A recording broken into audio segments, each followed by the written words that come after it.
Kişiliktin fin adına qonum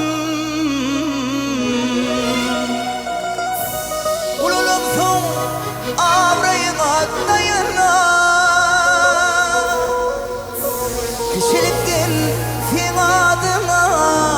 qonum Ululum son avrayına dayana Hakancan fin adına dua kılsam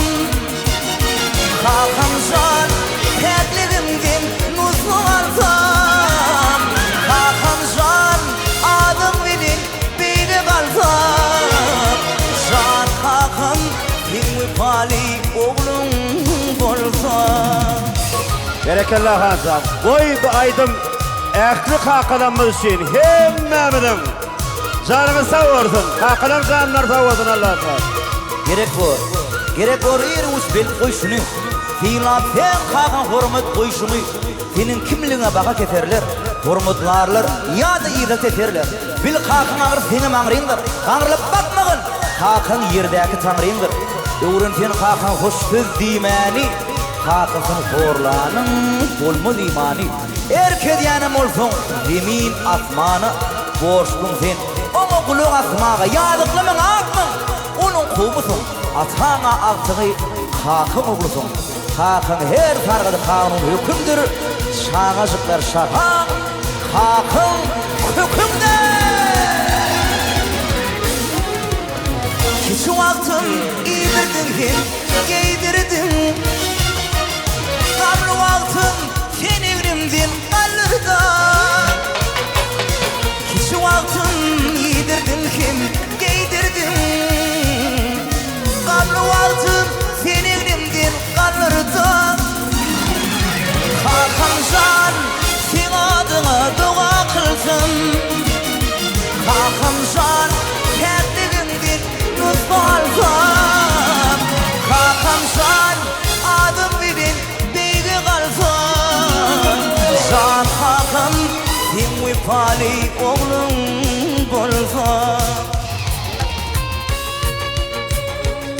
Yengzenden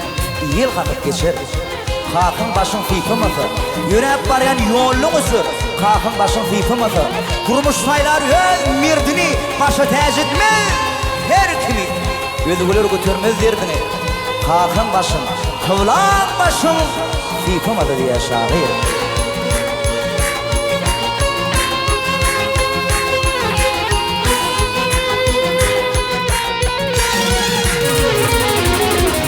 Bakşı diyer pelvan hamid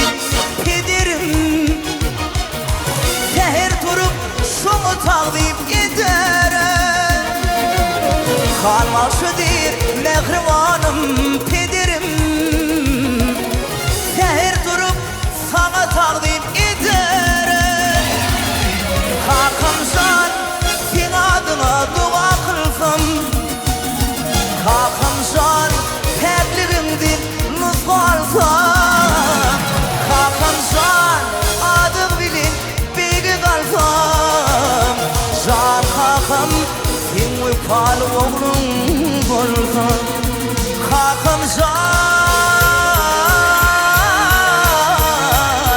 Hakancan Hakancan Hakancan sen müpali oğlum bolsa Ay sağ ol. Canı sağ olsun. Berekallah.